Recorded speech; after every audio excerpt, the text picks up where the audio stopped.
Hello and welcome to our viewers on ASI News broadcast, bringing you the latest top news for today. U.S.-Israeli plot to kidnap Edward Snowden foiled. A plot by the Central Intelligence Agency, CIA, and Israel's Mossad to kidnap National Security Agency, NSA whistleblower Edward Snowden was foiled by agents of Russia's intelligence agency, the Federal Security Service, FSB.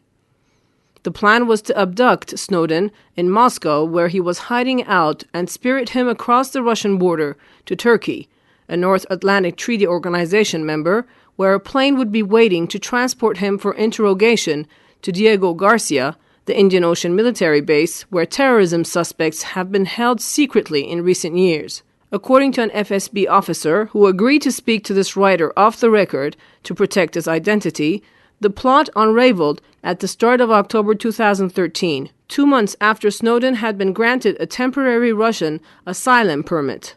On August 7th, Snowden's permit was extended for another 3 years. The plan was to seize Snowden from under the noses of FSB agents tasked by Russian President Vladimir Putin with ensuring his safety in the Russian capital.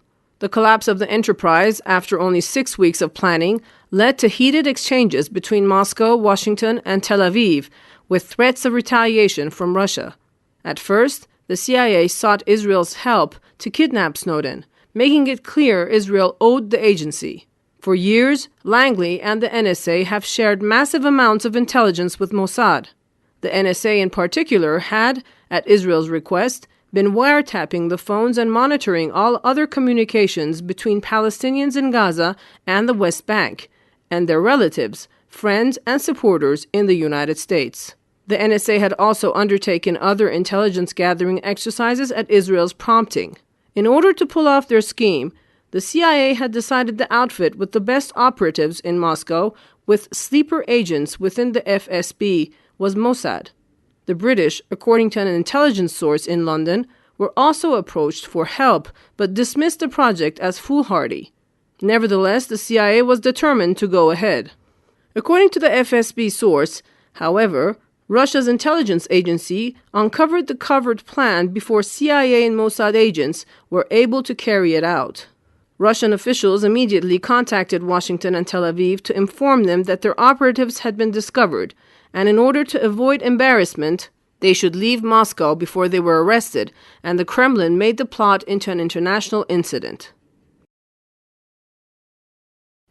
World believes U.S. greatest threat to global peace. The consequence of Washington's reckless and irresponsible political and military intervention in Iraq, Libya, and Syria has been to unleash evil. The various sects that lived in peace under the rule of Saddam Hussein, Gaddafi, and Assad are butchering one another, and a new group, ISIS, is in the process of creating a new state out of parts of Iraq and Syria. The reality in the Middle East stands in vast contradiction to the stage-managed landing of George W. Bush on the U.S. aircraft carrier Abraham Lincoln, where Bush declared, "Mission accomplished," on May 1, 2003. The mission that Washington accomplished was to wreck the Middle East and the lives of millions of people, and to destroy America's reputation in the process. Thanks to the demonic neoconservative Bush regime, today America is regarded by the rest of the world as the greatest threat to world peace.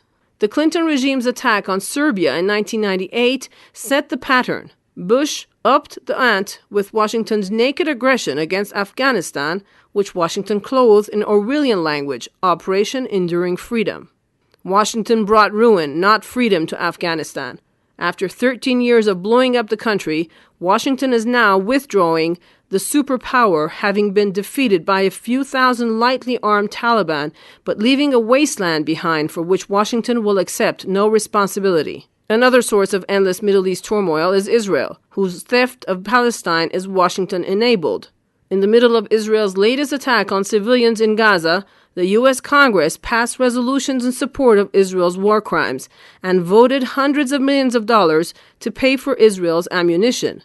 Here we witness great moral America 100% in support of unambiguous war crimes against essentially defenseless people.